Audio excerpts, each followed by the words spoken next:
नमस्कार दोस्तों, आज की कहानी है एक राजा की और एक बूढ़े आदमी की, जो सिखाती है जो लोग दूसरों के लिए हमेशा अच्छा सोचते हैं और अच्छा ही काम करते हैं, बिना मन में ईर्ष्या रखे, तो भगवान उनको छप्पर फाड़ कर देता है। तो कहानी शुरू होती है किसी राज्य के एक राजा से। जो राजा बहुत ही अमीर होता है और दानवीर भी होता है, पर उसकी एक अजीब सी आदत थी और इस आदत की वजह से पूरी प्रजा बहुत हैरान थी।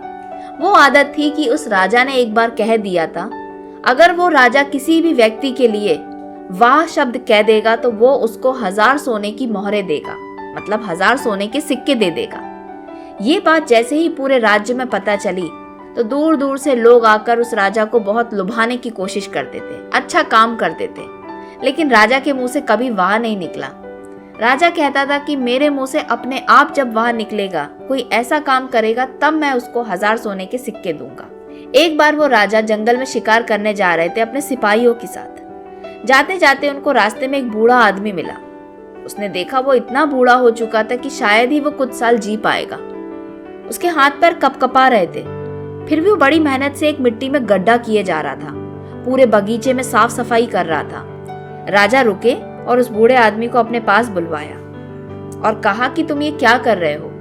ये उम्र है तुम्हारी आराम करने की, तो तुम यहाँ पे क्यों इतनी मेहनत कर रहे हो? तो उसने हाथ जोड़कर राजा से कहा कि मैं यहाँ पर अपनी खुशी से फलों के पेड़ लगाने की कोशिश कर रहा हूँ। मैं मिट्टी खोदूंगा और उसके अंदर ऐसे बीज डालूंगा जो कुछ सालों बाद फलों के बड़े बड़े पेड़ बन जाएंगे। तो राजा ने कहा कि तुम जब तक पेड़ उगाओगे तब तक तुम यहाँ बचोगे नहीं। कौन खाएगा तुम्हारे इस पेड़ के फल? तो उस बूढ़े आदमी ने कहा, अगर यही सोच मेरे दादा परदादा मेरे लिए रखते तो शायद आसपास ये आज पेड़ हमारे पास होते नहीं। जरूरी नहीं जो आज मैं पेड़ लगाने की कोशिश कर रहा हूँ उसके फल मुझे मिले, पर हो सकता है आने वाली पीढ़ियों को इसके फल मिले, वो इसका मजा लें।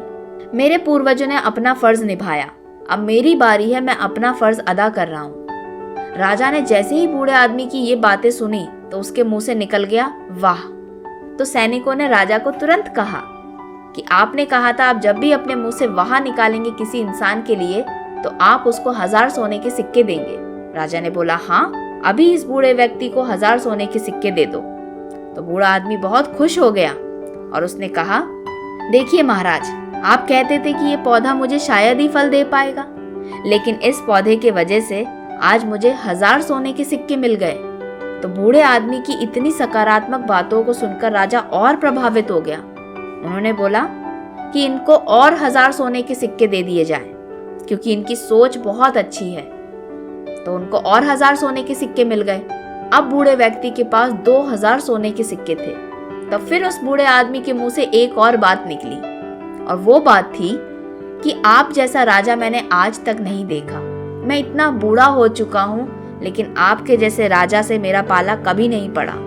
अब मुझे विश्वास हो गया कि बहुत से राजा दयालु और बड़े दिल वाले भी होते हैं। जब राजा ने अपनी तारीफ फिर से सुनी तो वो इतना खुश हो गया कि उसके मुंह से फिर से वाह निकल गया। अब बूढ़े आदमी के पास 3000 सोने के सिक्के हो चुके थे। तो दोस्तों, आज की कहानी बहुत छोटी सी थी, लेकिन ये बहुत बड़ी और बहुत गहरी बात हमको सिखा के जाती है कि हर काम सिर्फ हमें अपने मतलब के लिए नहीं करना चाहिए।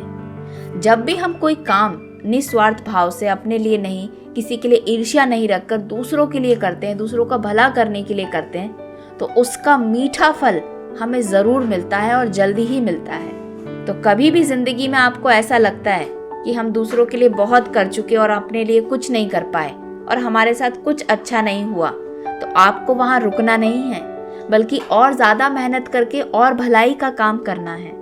जैसे उस बूढ़े व्यक्ति की किस्मत बुढ़ापे में खुली, तो हो सकता है किसी भी व्यक्ति की किस्मत कभी भी खुल सकती है। अच्छे काम करने के लिए कभी पीछे नहीं हटना चाहिए, भले ही उसका फल आपको मिले या ना मिले। आशा करती हूँ आज की कहानी आपको पसंद आई होगी। अच्छी लगी है तो इस वीडियो को लाइक जरूर करें। मिलते हैं किसी अगले वीडियो में जहाँ पर एक और कहानी को सुनेंगे, जो हो सकता है आपकी जिंदगी में एक छोटा सा बदलाव लेकर आए।